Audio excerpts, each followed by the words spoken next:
Wow, I don't know how I didn't notice that right there. It's one of my favorite books of all time. I read that in a tent.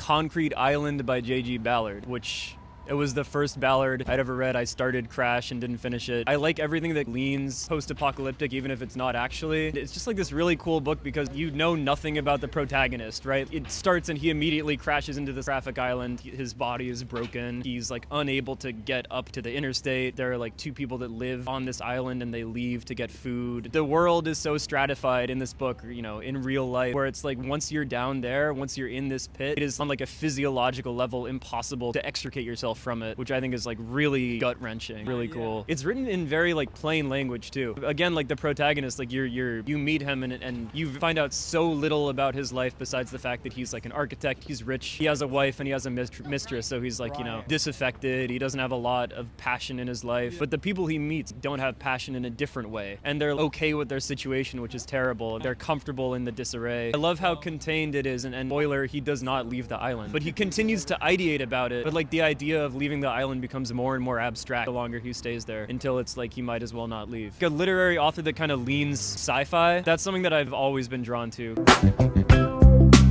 The best answer I have to this is 253 by Jeff Ryman. It was originally like a website, I think in the late 90s, this hypertext thing where each page was a 253-word description of a different person on a London tube train. It was comprised of 253 passengers, and they printed it as a book. I bought it because the cover looked cool and the concept seemed cool, but it's so plotless because it's just each page is just a different description of a different person on the train. You can't read that all in one sitting. You have to pick that up and put it down consistently. I do pop it open every once in a while, but I think the act of reading it all at once would be kind of devastating psychologically, and I'm a little scared to do that. It's like antagonistically non-plot based, you know? From what I remember, he was like writing it as he found out that his best friend was dying from AIDS, and I think at the end the train crashes, and that's like the only thing that happens in terms of plot. But again, I haven't gotten to the end. I don't know, also like the act of kind of transposing something that's meant to be non-linear and hypertext into a linear format. I mean, it obviously recontextualizes it in like a maybe an interesting way, but definitely a frustrating way. And once you get over the novelty of that, it's like, okay, so now I just have to read 253 of these.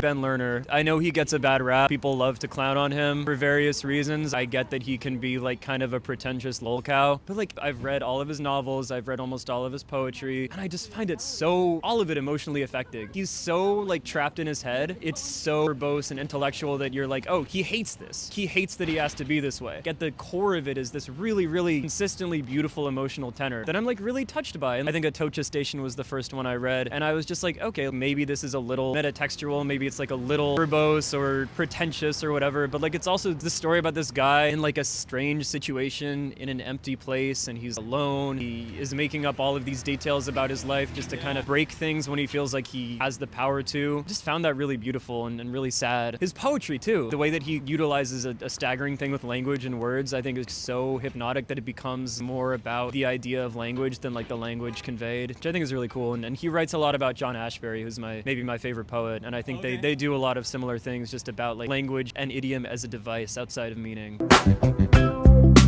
I've been mulling this over. Ice by Anna Kavan, or Kavan. Do you know how to say her last name? Kavan, Anna Kavan. I'll get a clean take. Ice by Anna Kavan. Another literary sci-fi book. It's vaguely post-apocalyptic. It's very loopy, but like the way I understand it and the reason that I like it so much, it's like a drug novel. Like she was on heroin when she wrote it, presumably. There's no coherent plot. The plot veers off in a bunch of different ways and then just recenters itself to the extent that you have no idea what's actually going on. It's such an interesting reading experience, you know? Like it just takes you out of it and puts you into this weird nebulous rhythm, and it's so emotionally affecting as well. I'm freezing. It's sad too and creepy. It's creepy for sure. Book of the New Sun by Gene Wolfe, which is I think 4 books, but Gene Wolfe is like this incredibly intense, hyper-intelligent sci-fi writer. People describe him as Melvillian, which I can't comment on because I've never read Melville, but the reason I like Book of the New Sun so much is because it's written within its time, and its time is so deeply far in the future that like it might as well be a completely different world. He makes no effort to make it readable or make it understandable within our context. It's so loopy, it's so hard to parse. There are so many forums and podcasts and subreddits devoted to unfolding it, but at the end of the day, it's also a really simple story about somebody's journey from A to B, and kind of like Lord of the Rings in that way. I love this book, Youth in Revolt by C.D. Payne. It's either a young adult novel or about a young adult. It's like set in the Bay Area in the 90s, this extremely horny kid trying to get with this girl that he meets in an RV park, and he goes to these really bizarre and incredibly extreme lengths to woo her. It's written in like a diary format, a rare book that is better as an audiobook. I've listened to the audiobook 5 times and it's like 30 hours long. It's just so sprawling, goes off on all these weird tangents, and it's hilarious and horny and weird and like sad too, and I wish more people had read this book. They made it into a Michael Cera movie, which is like a genre of movie. The movie was so bad that I think it might have put people off from the book.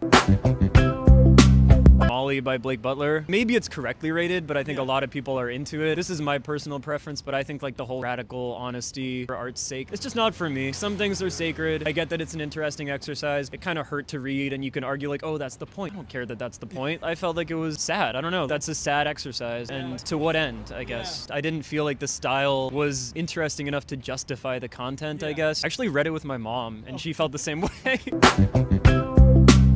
Miss Lonely Hearts by Nathaniel West. It's overshadowed by Day of the Locust. It's so fucking funny. This depressed guy in the depression, and he is antagonized externally by everything in his life, especially his editor. He's just like trying to find this meaning, and everybody is just like pushing at him to such a crazy extent, and everybody is as desperate as he is, but nobody knows how to express it the way that he does. And it just feels like he's living in this taunt. Like everybody is taunting him from all angles. Do you know Matthew Golden? He's like a contemporary guy. He recently put out a book of like humorous short stories called Matthew. He has a short story called 30 Rock that I think is the contemporary spiritual successor. So that I think secondarily is an underrated book that more people should check out.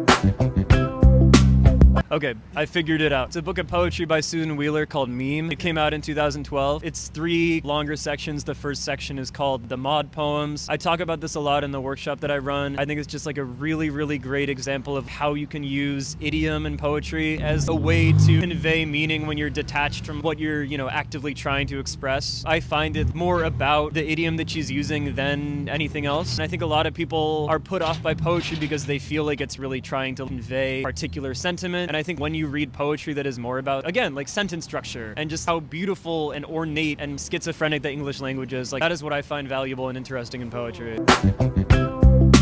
I really do want to read 2666. I have a copy. I have not even opened it. My friend Bennett, I told him I had a copy. He was like, you're the most owns a copy of 2666 ass guy I've ever met, which like hurt to hear, but I think is true. So one day I will get around to it. And then also Dahlgren by Samuel Delaney, which I associate with 2666 because they were in my red book pile.